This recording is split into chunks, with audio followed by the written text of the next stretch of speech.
so cute being all sleepy like that. We had a long day, didn't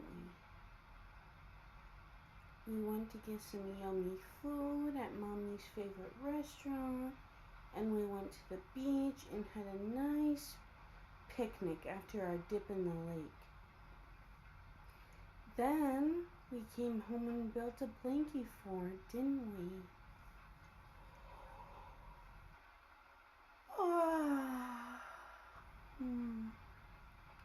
Oh, I love to see you yawning.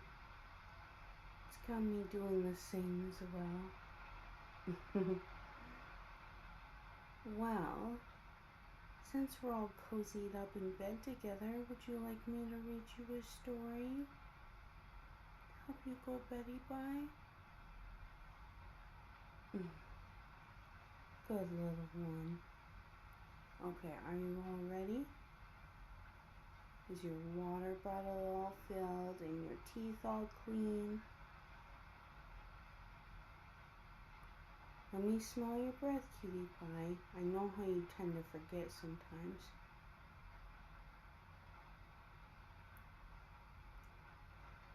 P.U.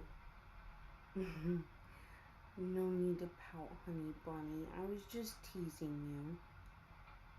Okay, now let's begin the story.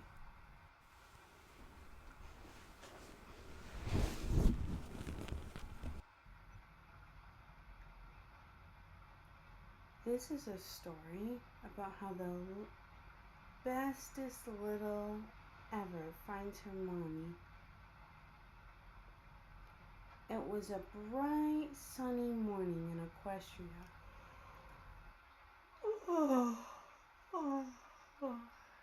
You could almost hear the flowers singing with the cute birdies in the sky.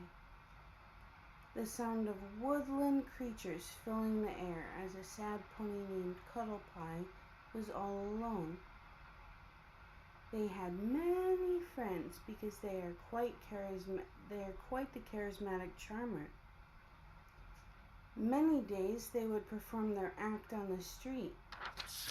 Cuddle Pie was awfully funny, so she would perform her routine with all her props and tricks up her sleeve. Cuddle Pie was making enough to get by, but she was still without a home and a pony to love. After all, Earth ponies can tend to struggle to come up with money. Cuddle Pie was close with her friends because the age-old mantra is true. Friendship truly is magic. So, the pony did have her happy days, even if they don't come as often as Cuddle Pie would hope. The pony's best friend, Spitglitter, let them stay at his place until Cuddle Pie could get their name out there. So then they can go on to the comedy big leagues. They hope that someday the greatest stand-up clubs in Equestria will let her perform. Cuddle Pie knew deep down that someday they will have a big, shiny house to go home to. And when they get there, future mommy will be waiting there to baby them and give them all the praise and affection they could ever hope to have. After all, true love is talked about a lot in Ponyville. Although, Cuddle Pie is feeling down on their luck. The acts aren't getting as many tips as they used to. Their friends are off on big adventures, finding quite a bit of success in terms of career. Cuddle Pie has a huge problem though. Being all grown up isn't as easy as it was made out to be. They miss the days of childhood where all the big pony responsibilities weren't on their shoulders like this. And Cuddle Pie feels bad that Spitglitter has to take them under his wing and look after them. But at the same time, Cuddle Pie knows that that's just what friends do for each other. But hey, things aren't too grim. There's a tryout at the Giggle Shack coming up.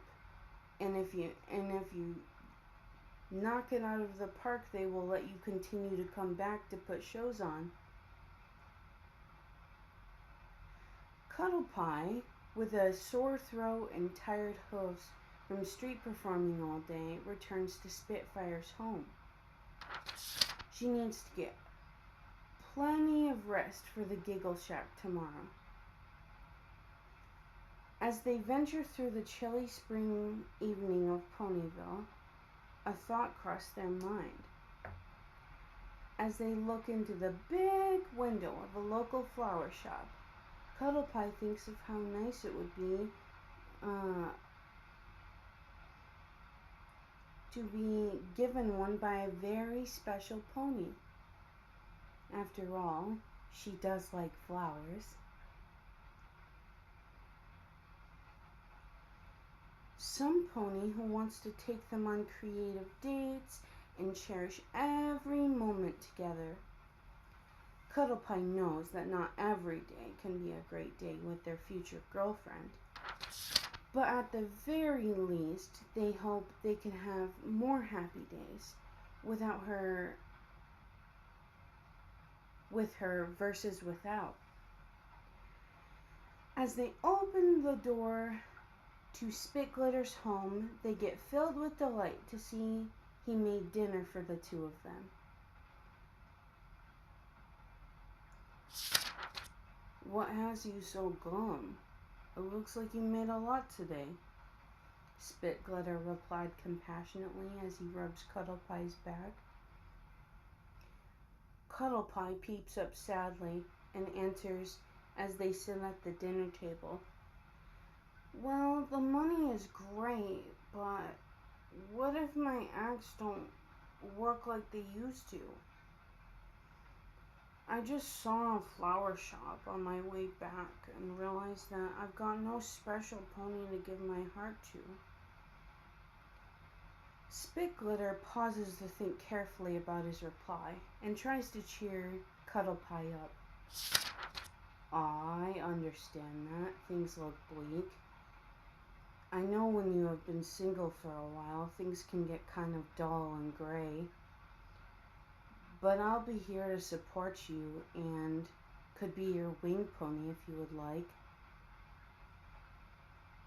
Cuddle Pie gives an appreciative grin and begins to eat their pancakes. Spitglitter does the same. After the tasty meal, Cuddle Pie heads directly to bed and wakes up excited yet awfully nervous. As they roll out of bed and trot into the bathroom to get ready, Spitglitter asks in a sleepy voice, "Are you ready for your big day? You're totally gonna crush it." Cuddle Pie responds and smiles happily with a mouthful of toothpaste. "Oh, you better believe it." Spitfire chuckles to himself as Cuddle Pie begins to get all dressed up. As they leave home and begin the journey to the Giggle Shack, they hear the distant snore of Spitglitter, muffled by the exterior of the house. The Giggle Shack is a short walk from home, so Cuddle Pie got there faster than they anticipated, and a little bit too fast, to say the least. And before they know it, they are already on stage. The audience is really feeling Cuddle Pie's vibe and was at an uproar. But to their surprise, the Giggle Shack never welcomed them back. Cuddle Pie was not having the greatest time knowing that. Yet the street performances have been bringing home the bacon lately. After another long day of stand-up, Cuddle Pie was so worn out. It takes a lot of work to make people laugh every day. They sit down on the street they set out to perform on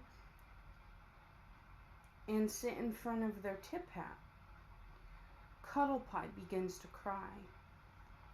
The evening mist begins to coat the nature all around them as the pink and blue mare approaches them from the fog-ridden streets. She looks down at the crying Cuddle Pie and comforts them. "Hey, cutie, I saw your act at the Giggle Shack the other night. You were a riot." Cuddle Pie responds with a lack of enthusiasm and full of disappointment. The manager didn't seem to think so. She didn't even respond back. Ashie Amab sits down and leans against the crying pony with disbelief yet empathy. "Those buttheads! You knocked it out of the park, sweetie.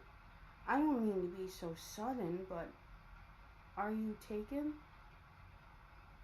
Cuddle Pie immediately stops crying and smiles, shaking her head no playfully. No. I really want to be, though." Ashie bubbles up and smiles with delight. I'm looking for a little, a girlfriend I can baby and take care of, a prince or princess that will obey me and let me put them in Pampers. What do you say to that?" Cuddle Pie stares at Ashie and hugs her without hesitation, nodding in agreement and nuzzling into Ashie's sweatshirt. "Aw, I'll take that as a yes. Come on, let's go home, my little pony." Ashie scoops up Cuddle Pie as they stare at her in awe and delight. They wrap their arms around her, feeling oh so cozy. And just like that, Cuddle Pie found herself a mommy, and they lived happily ever after. Are you still awake, my sweet treasure? No? Oh, my baby doll is so tuckered out. Good night, kitten. Mommy loves you so very much. She can't wait to have another fun-filled day with you tomorrow.